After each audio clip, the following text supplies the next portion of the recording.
hope y'all are ready, because your girl's about to spill some tea.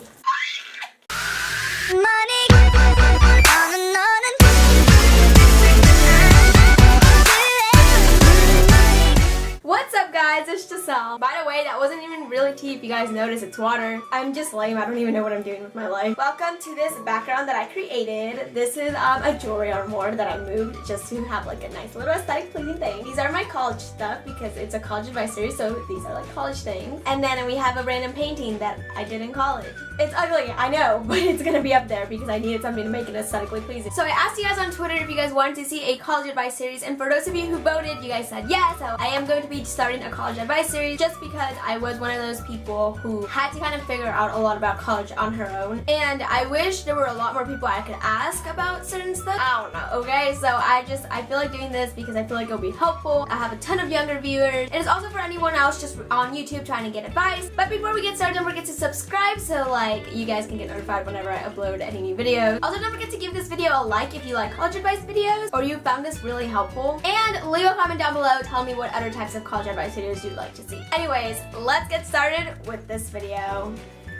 Okay, so for my first video in this college advice series, I did want to start with applying to college because that is like the important part, I guess. That's how you get into college, basically. First, I can't stress this more than enough, is apply to FAFSA. You guys always hear about college kids complaining about loans and stuff. Like the way you can get a lot of loans and grants and helps and any other type of stuff that the university could give you is through FAFSA. So apply to FAFSA. Right now it's open. You're watching this in other videos. I'm not sure when it's open, but like previous years it's been opened October 1st. So apply to FAFSA and make sure to send it to the schools you plan on applying to. If you are going to a private school, I don't know if all the private schools have this, but apply to the CSS profile. That's a little bit of a longer application, but it's worth it. Just do it. Trust me, even $100, some money is honestly helpful in college because the books are expensive and so is tuition.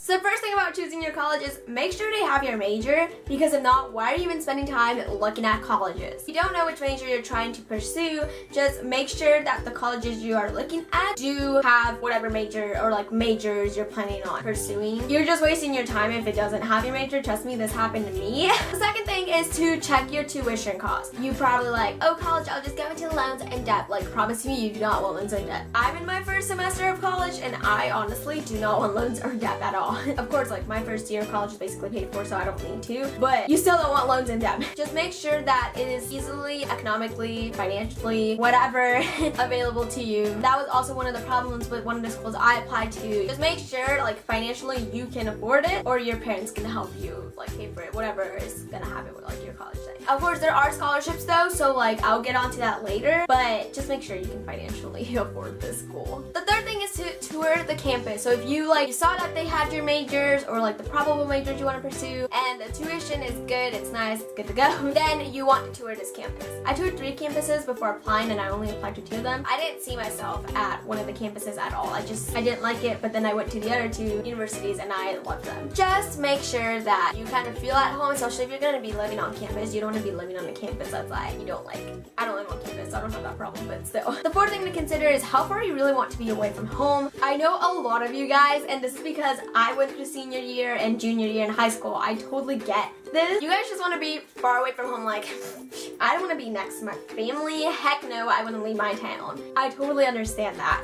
But also think about it in the future. Like, would you want to easily be able to come home and visit, or do you want to be completely far away where that makes it kind of difficult? I have some friends where they wanted to go super far away and it's worked for them, and I've had other friends where they like wish they were closer. And then I have people that I know who commute, which like I'm one of those people who commute. Just make sure that you are at a reasonable distance for what you want. Don't just be like, oh my gosh, I just want to go live far away. Yes, me being independent, because that's like what you hear everyone say. The last part about choosing a college is to look at their acceptance rate. This isn't that important, but it kind of lets you see what their standards are and how hard probably you should work on your application. I'm not saying to slack off on any other applications, but this kind of determines how you view your application and how you do it. Like I said, it's not that important, but it works. I mean, the colleges I applied to is like UNT was like a 65%, I think. ETA was a 61%, and then SMU was like 49% acceptance rate. So, and I did work harder on the SMU application. But there's different things to why I worked harder on certain applications and why some of them I just didn't care.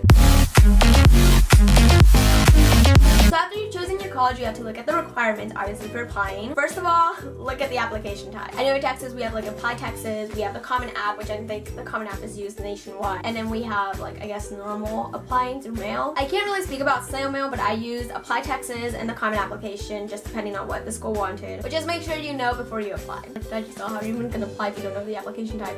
The second part is to look at the essays. Certain schools have one essay topic, or they'll give you multiple, and you just like choose one of them and write an essay about it. I don't know if they have certain requirements as to how long the essay should be, but I just wrote mine to be kind of like a page and a half or a page. I don't even remember. Okay, it's been a year since I've done this. The third thing to look at is the GPA requirements. Some schools do have GPA requirements, and other schools just suggest that you should be at a certain range of a GPA. Sometimes when you're looking at the requirements, if you have a high GPA and a high SAT, like a lot of times you will not need an essay, or you're automatically accepted. Like I was automatically accepted into two universities. So that's kind of the advantage of having a high GPA and having a high SAT score. But if you don't, make sure you look before you even apply.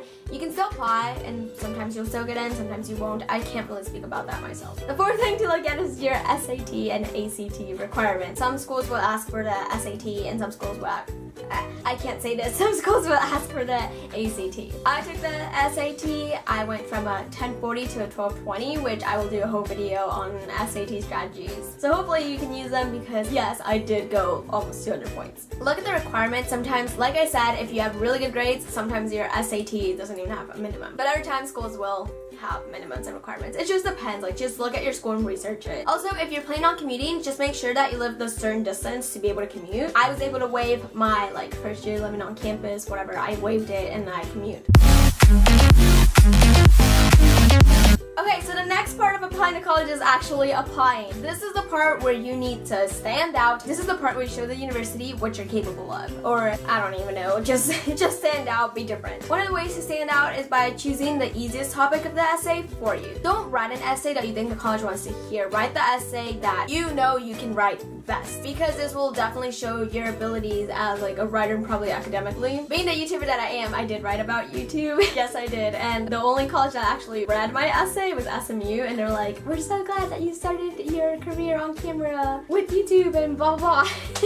Like, they wrote that in the acceptance letter. It's honestly funny. The next thing is to have a strong resume, and by a strong resume I do mean like join clubs at school. I didn't do this until my senior year, but even if you're in your senior year, join a club. It looks better than having nothing at all. So I did NHS, and then I did FTI, which is like Taffy Club or whatever, and I did, it wasn't a club, it was more of a class, but I did Mustang Report, which was just like the school's new show, but it definitely showed dedication towards something. Any club that requires volunteer hours or stuff related to that really does look good on your resume, because I don't know, college like to see that you volunteer. On your resume, also list awards that you've gotten, even if they're from like middle school, but if they're really important awards, list them. List any activities that you've done. The next thing you want to look at is, I don't know if some colleges ask for it, but you want to see letters of recommendation. This can be from teachers, from people like you've helped. I don't really know. I asked teachers for letters of recommendation, and I asked one of my best friends for one too. I know for SMU I had to get a counselor recommendation. The next thing is the most probably important, is to check for deadlines. I know in Texas, I don't know about it this year, but last year it was like December 1st. I know it's the beginnings of December, so make sure to check the deadline. Some schools have 2 different deadlines, other schools have 1 huge deadline.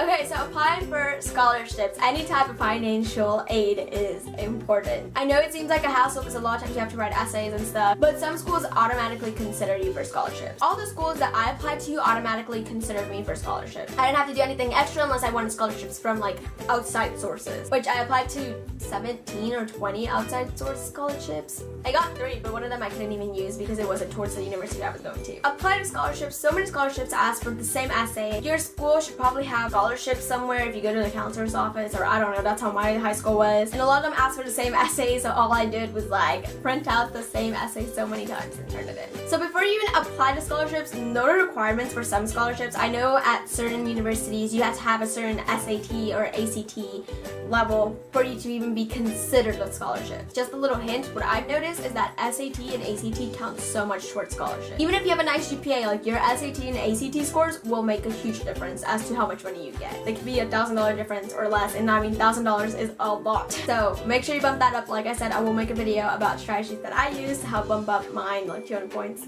While the SAT and ACT are the important parts of the scholarship, make sure to also check the GPA requirements. It just depends up to how the college wants to award their scholarships. Make sure you also fit into the category of the scholarship. So after you've done all that, all you have to do is wait to either be accepted, waitlisted, deferred, rejected, or a spring admit. Which if you guys don't know what a spring admit is, it means like you didn't get acceptance into the fall, but you got it in the spring. That happened to me with SMU. Make sure you read your rejection letter because I got accepted into a spring semester, not the fall, which I originally applied to. And I mean, acceptance letters are legit the best thing. I remember always being excited to receive an acceptance letter. But if you are waitlisted, deferred, or rejected, don't ever feel bad. Don't take that the wrong way.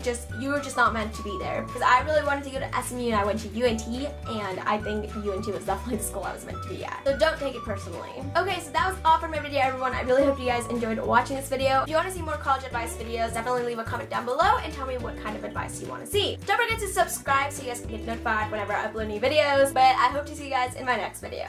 Bye, everyone.